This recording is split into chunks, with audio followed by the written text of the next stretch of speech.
बिहार की बात अगर निकलती है तो यह बात सही कि 1912 में बिहार राज्य का नामकरण हुआ और बिहार राज्य स्वतंत्र अपने आप में अस्तित्व में आया। लेकिन ये 20वीं शताब्दी के पीछे जाओ तो हम आज के दौर में भी देखें, वैसे हमारे इस देश के अंदर के जितने भी राज्य, किसी राज्य का नाम भगवान कृष्ण पे नहीं, एकमात्र राज्य बोलो वृंदावन बिहारी लाल की। बताओ, भगवान के नाम पे आपका राज्य, इससे अच्छा कौन सा मौका मिलेगा? परमात्मा के नाम पर हमारी सनातन संस्कृति की धारा जहां से बहती है वो बिहार की धरती है। हमें इस बात का गर्व है, इस बात का आनंद है। और बिहार से कितने प्रकार से मध्य प्रदेश का संबंध जुड़ा है, इसकी लंबी श्रृंखला हमारे देश के ऊपर, देश के अंदर लगातार लंबे समय से सत्ता को चलाने की जो व्यवस्था है, उस व्यवस्था के आधार पर आज का जो भारत है, इस भारत के कुछ और हिस्से जोड़ेंगे तो बृहत्तर भारत जाएगा थोड़ा आगे तक का। और ऐसे में जब जाओगे तो अरब से लगा करके अफगानिस्तान के आगे तक का सांस्कृतिक भारत का वो नक्शा और भारत की सत्ता ताकत के साथ सब व्यवस्थाओं पे पकड़ बना के चले। तो वर्षों से एक व्यवस्था बनी हुई थी।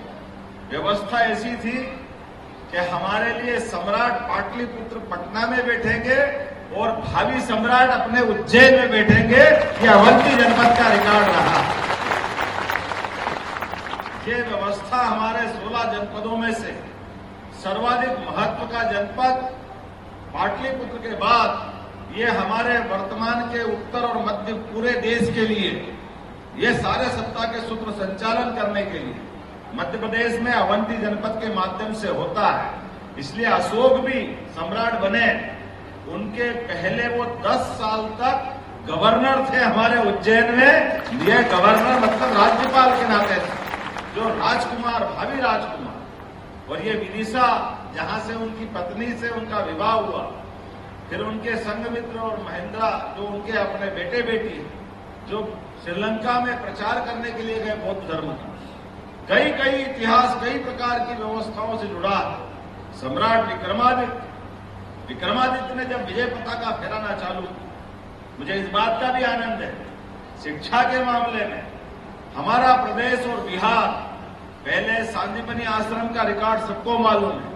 5000 साल पहले भगवान कृष्ण की शिक्षा दीक्षा अगर कहीं तो अवंतिका उज्जैन में हुई और शिक्षा की महत्ता बिहार ने अपनाई, तो सांदीपनि गुरु के आश्रम के समान उससे भी अच्छे बोध गया तो बाद में गिनेंगे, लेकिन तक्षशिला, नालंदा, विक्रमजीत शिला, ये अपने यहाँ जो हम कहते हैं सर्वे भवन्तु सुखिना, सर्वे सन्तु निरामया, ये बोलने के लिए नहीं है, ये करके दिखाने के लिए।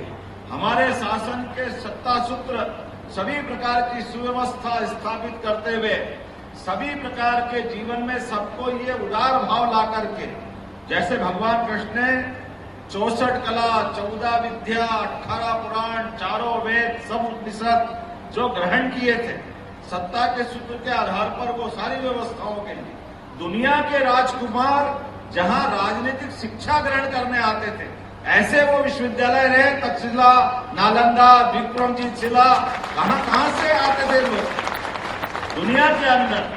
अगर आने के बाद शिक्षा ग्रहण करने के लिए तरसते थे तो वो बिहार के लिए तरसते थे, भारत के लिए तरसते थे। हमें इस बात की प्रसन्नता है कि परमात्मा की दया से संबंध तो इतने सारे बता सकता हूं कि मूल विषय से थोड़ा गड़बड़ हो जाएगा, लेकिन अभी जब मैं बात करूंगा तो ये भी नहीं भूलूंगा कि हमारे बीच 1000 साल बोला, विक्रमादित्य 2000 साल पहले वाले हैं, भगवान कृष्ण 5000 साल पहले वाले हैं, लेकिन 2200 साल पहले सम्राट अशोक का संबंध मैंने बताया। लेकिन एक ताजा संबंध भी है। ताजा संबंध कैसा है? ये अपने भोपाल ताल में राजा भोज है, और हमको मालूम विधर्मियों ने जब आक्रमण किया तो यहाँ के परमार वंश के शासक और यहाँ के नागरिक देश के अंदर धर्म बचाने के लिए अपना सब कुछ छोड़ करके बिहार की शरण में गए, ये हमारा वो अतीत का गौरवशाली पक्ष नहीं है। अगर आप ये वीडियो YouTube पर देख रहे हैं तो हमारे चैनल को सब्सक्राइब करें और बेल आइकन को दबाना ना भूलें। अगर आप Facebook पर ये वीडियो देख रहे हैं तो हमारे पेज को लाइक करें।